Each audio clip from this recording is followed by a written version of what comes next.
not usually brought into the house to be a daughter, so you can well imagine what a blessing this is and how much my heart is lifted.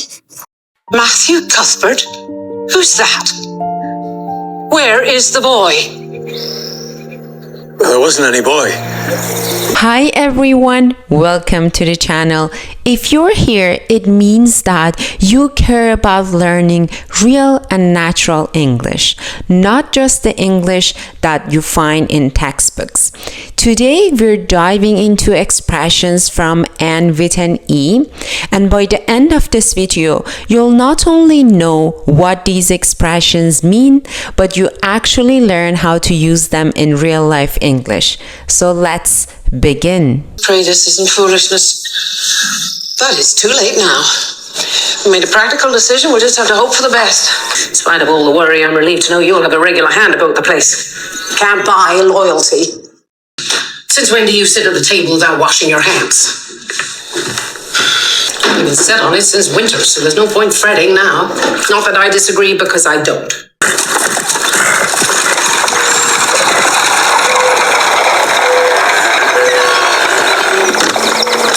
I like imagining better than remembering. Why are the worst memories the most insistent? I wouldn't know. Sad rest. I suppose you are Matthew Cuthbert of Green Gables. Well, I'm very glad to see you. I was beginning to be afraid that you weren't coming, and I was imagining all the things that might have happened to prevent you.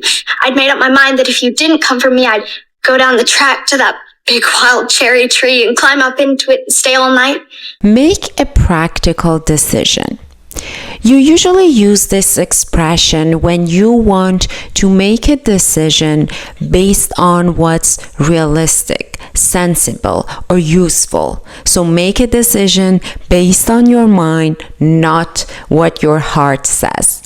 So it's usually you use this to say, I want to put my feelings and emotions aside and then think what makes sense to me at this situation, what's logical. Then that's your practical decision. For example, in real life English, you can say, for my birthday, I really wanted to go on a trip, but I made a practical decision and stayed home to save some money. You've been set on this. You usually use set on something when you want to emphasize on the fact that someone has already made their decision on something, and good luck changing their mind. So it means that they're committed to that decision. For example, you can say, you've been set on studying abroad for a while now, which means you're sure they're not going to change their mind. Make up your mind. Make up your mind means to make a final decision, to come to a conclusion.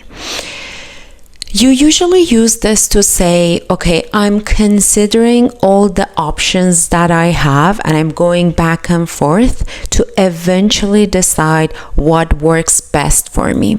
So go back to our previous example. You can say, I think you've made up your mind to study abroad and you're set on it, which means you already considered all the options, all the advantages and disadvantages of studying abroad, and you're committed to it. Now you're determined to do it only because you considered every aspect of it and the impact on your life.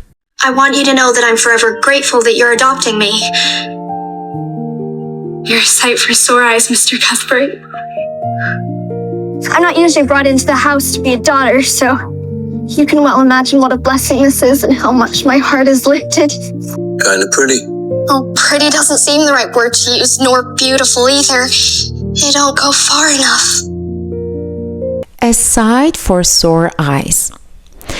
This is a nice way to say it's a pleasure to see you. And you usually use this when you're having a rough time and seeing someone is pleasant to you after everything you've been going through. For example, you haven't seen your friend for a while and you had a rough time at work, and then you see them and you're like, oh my god, you're a sight for my sore eyes. I haven't seen you for a while. Which means I'm so happy, I'm so excited to see you. So you usually use this to express the fact that something is really pleasant to you to see after having a terrible day. My heart is lifted. Here, lift is used to metaphorically mention that your mood or spirit is improved. So you use this to say, and your problem might be still there, but you use this to say, now I have a bit more hope. Now I'm a bit more encouraged. For example, you're having a problem at work, but then you realize that your manager is rooting for you. So the problem is still there, but you can say, the fact that she's rooting for me has lifted my heart. They don't go far enough. Here, it doesn't literally mean going a certain distance. It means you're trying, but it's not enough for you to reach to your goal. So you're trying to nicely say to someone, nice try, but it's not enough. For example, you can say, I know that you're studying for this exam, but it's a hard one, and what you're doing here might not go far enough. Which means, yes, you're studying hard, but you need to push harder. You need to put 100% in order to pass this exam. So it's a nice way to say, good work, but it's not enough. Matthew Cuthbert? Who's that? Where is the boy? There wasn't any boy. Oh, this is a pretty piece of business. She's got to go back. You don't want me.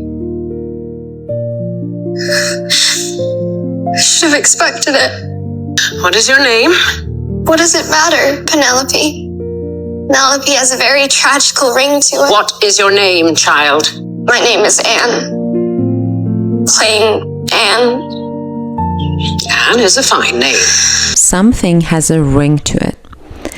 When you want to imply that something is intriguing and sounds catchy and it catches your attention, you can say, it has a good ring to it. Especially if there is a phrase or a name. For example, your friend is starting a new company and you're like, okay, what does it call? And then when you hear it, you're like, it has a good ring to it, which means like it's catchy, it's memorable, or it's appropriate for your company. I hope that you enjoyed today's video. Remember, learning English is not about memorizing every vocabulary. It means that you understand how native speakers put words together and use them in real life English. And until the next video, bye!